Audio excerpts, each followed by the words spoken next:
আমি ক্লাস 6 থেকে এই আধ্যাত্মিক লাইনে আছি। হ্যাঁ তার সাথে পড়াশোনাও চালিয়ে গেছি। হ্যাঁ। ওই আধ্যাত্মিক লাইনে থাকতে থাকতে পুরুলিয়ার সাঁওতালডি এলাকা বগুড়া গ্রাম সাঁওতালডি রেল স্টেশন সংলগ্ন এক ব্যক্তিকে ঘিরে এখন তীব্র চর্চা। তিনি স্বামী দয়ানন্দ, যিনি স্থানীয়ভাবে বামদেব বাবা নামে পরিচিত। পেশায় তিনি একজন শিক্ষক হলেও অবসর সময়ে জ্যোতিষবিদ্যা ও আধ্যাত্মিক সাধনার মাধ্যমে বহু মানুষের সমস্যার সমাধানে এগিয়ে আসেন বলে দাবি স্থানীয়দের। নিজের বাড়িতেই তিনি গড়ে তুলেছেন মা তারার একটি মন্দির, যেখানে প্রতিদিন সকাল সন্ধ্যায় ভক্তদের ভিড় লক্ষ্য করা যায়।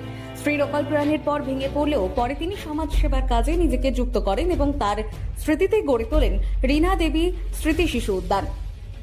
বস্ত্র বিতরণ, শিক্ষা সামগ্রী প্রদান ও দরিদ্র ছাত্রছাত্রীদের সহায়তার মতো নানা কাজেও তিনি সক্রিয়। এই বহুমুখী সমাজ সেবার স্বীকৃতি স্বরূপ তিনি অর্জন করেছেন একাধিক সম্মান: পদ্মশ্রী, গ্লোবাল এক্সেলেন্স অ্যাওয়ার্ড, বর্ষসেরা অনন্য সম্মান এবং ভারতরত্ন ন্যাশনাল সার্ভিস অ্যাওয়ার্ড। এলাকায় তিনি এখন এক পরিচিত আধ্যাত্মিক ও সামাজিক ব্যক্তিত্ব হিসাবে আলোচনায় রয়েছেন। দেখুন বিস্তারিত আমাদের বিশেষ সাক্ষাতে তিনি কি বললেন।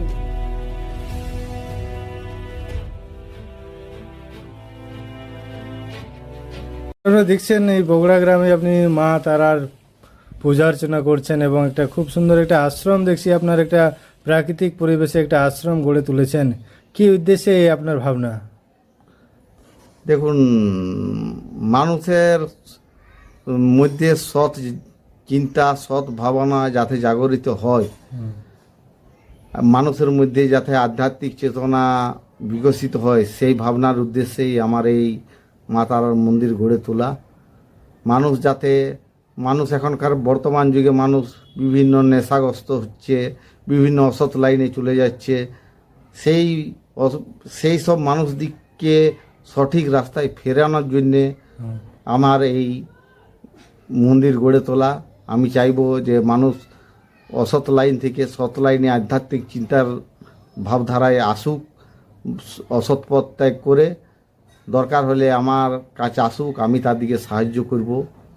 এই যে বর্তমানে মানুষ আজকে নানা রকম সমস্যায় জর্জরিত হচ্ছে এবং এটা মানুষের মধ্যে যেটা মানসিকতা, মানসিক ভালোবাসা, প্রেম প্রীতি এবং নানা রকমভাবে মানুষ নেশাগ্রস্ত হচ্ছে এবং এইসব বিষয়গুলো কি মনে করছেন এই আধ্যাত্মিকতার মাধ্যমে কি তাদের ফিরিয়ে আনতে পারবেন?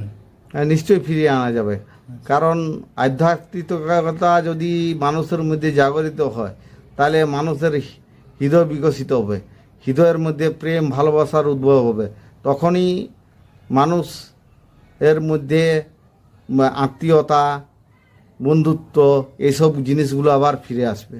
এই যে একদিকে আপনি শিক্ষকতার করছেন এবং তার পাশাপাশি যে অবসর সময়ে দেখছি আপনি এটা মা তারার একটা আশ্রম খুলেছেন, এর মাধ্যমে কি বার্তা দিতে চান? দেখুন, এই আশ্রম থেকে বিভিন্ন রকম সামাজিক কার্যকলাপ করা হয়। পূজা অর্চনা ছাড়া অন্নপ্রাশন, বস্ত্রদান, খাতা, ছোট বাচ্চাদের খাতা কলম দান, বিভিন্ন রকম সেবামূলক কাজ করা হয়। আমি চাই যে মানুষ আরও এগিয়ে আসুক। আমার এই যে পথে আমি হাঁটছি সেই পথে আমাকে আরও সহযোগিতা যোগাক, এই উদ্দেশ্যই আমি চাই মানুষের মধ্যে। আচ্ছা, থ্যাংক ইউ। আপনার পরিচয়? আমার নাম শ্রী শ্রী স্বামী দয়ানন্দ শ্রী শ্রী বামদেব। আপনার বাড়ি? বগড়া গ্রাম। আচ্ছা, এখানে আশ্রমটা নাকি? হ্যাঁ, এখানে আশ্রম। আচ্ছা, বর্তমানে ডক্টরেট উপাধি পেয়েছি। এখন আচ্ছা, ডক্টর কি সম্মান পেয়েছেন আপনি? দেখছি অনেকগুলো সম্মান আপনি দেখছেন ভূষিত হয়েছেন। আমাকে ডক্টরেট উপাধি দিয়েছেন government of India achiever award council থেকে, হ্যাঁ, Bharat Ratna service award, Jiban Jagriti Sangha government of India, হ্যাঁ। Padmashri global excellence award Jibran সংস্থা থেকে গভর্নমেন্ট অফ ইন্ডিয়া, আর বর্ষসেরা অনন্য সম্মান, সেরা বাঙালি সম্মান পশ্চিমবঙ্গ সরকার থেকে আমাকে দেওয়া আচ্ছা, হয়েছে। আপনার এই আশ্রমে মানুষ ভক্তরা কখন আসেন মূলত দেখুন, আমার স্কুল টাইম 10:30 থেকে 4টা পর্যন্ত। 4টার পর থেকে আমি রাত 2টা-3টা পর্যন্ত আমি এই আশ্রমে থাকি। স্কুলের অবসর টাইমে আমি এই আশ্রমেই থাকি।